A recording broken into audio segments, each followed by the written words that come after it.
Matthieu chapitre 20. Car le royaume des cieux est semblable à un maître de maison qui sortit dès le matin, afin de louer des ouvriers pour sa vigne. Il convint avec eux d'un denier par jour, et il les envoya à sa vigne. Il sortit vers la 3e heure, et il en vit d'autres qui étaient sur la place sans rien faire. Il leur dit, allez aussi à ma vigne, et je vous donnerai ce qui sera raisonnable. Et ils y allèrent. Il sortit de nouveau vers la 6e heure et vers la 9e, et il fit de même. Étant sorti vers la 11e heure, il en trouva d'autres qui étaient sur la place, et il leur dit, pourquoi vous tenez-vous ici toute la journée sans rien faire? Ils lui répondirent, c'est que personne ne nous a loués.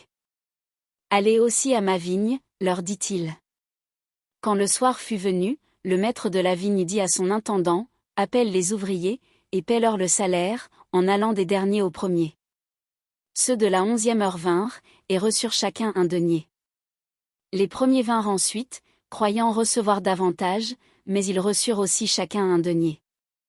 En le recevant, ils murmurèrent contre le maître de la maison.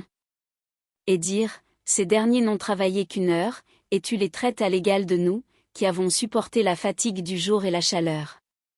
Il répondit à l'un d'eux, mon ami, je ne te fais pas tort, n'es-tu pas convenu avec moi d'un denier? Prends ce qui te revient, et va-t'en. Je veux donner à ce dernier autant qu'à toi. Ne m'est-il pas permis de faire de mon bien ce que je veux? Ou vois-tu de mauvais œil que je sois bon? Ainsi les derniers seront les premiers, et les premiers seront les derniers.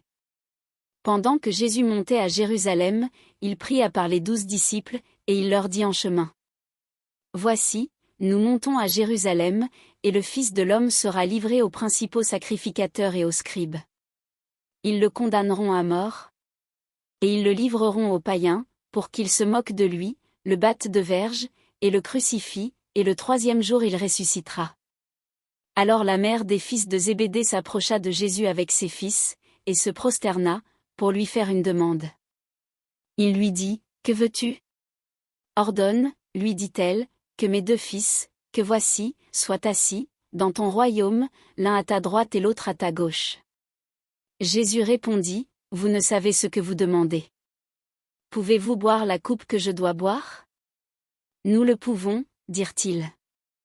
Et il leur répondit, il est vrai que vous boirez ma coupe, mais pour ce qui est d'être assis à ma droite et à ma gauche, cela ne dépend pas de moi, et ne sera donné qu'à ceux à qui mon Père l'a réservé. Les 10, ayant entendu cela, furent indignés contre les 2 frères. Jésus les appela, et dit, vous savez que les chefs des nations les tyrannisent, et que les grands les asservissent. Il n'en sera pas de même au milieu de vous.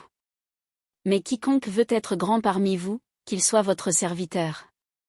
Et quiconque veut être le premier parmi vous, qu'il soit votre esclave.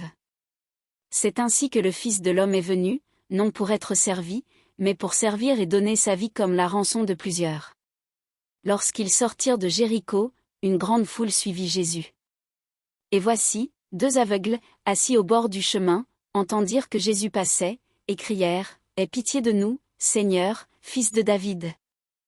La foule les reprenait, pour les faire taire, mais ils crièrent plus fort, aie pitié de nous, Seigneur, fils de David. Jésus s'arrêta, les appela, et dit, que voulez-vous que je vous fasse?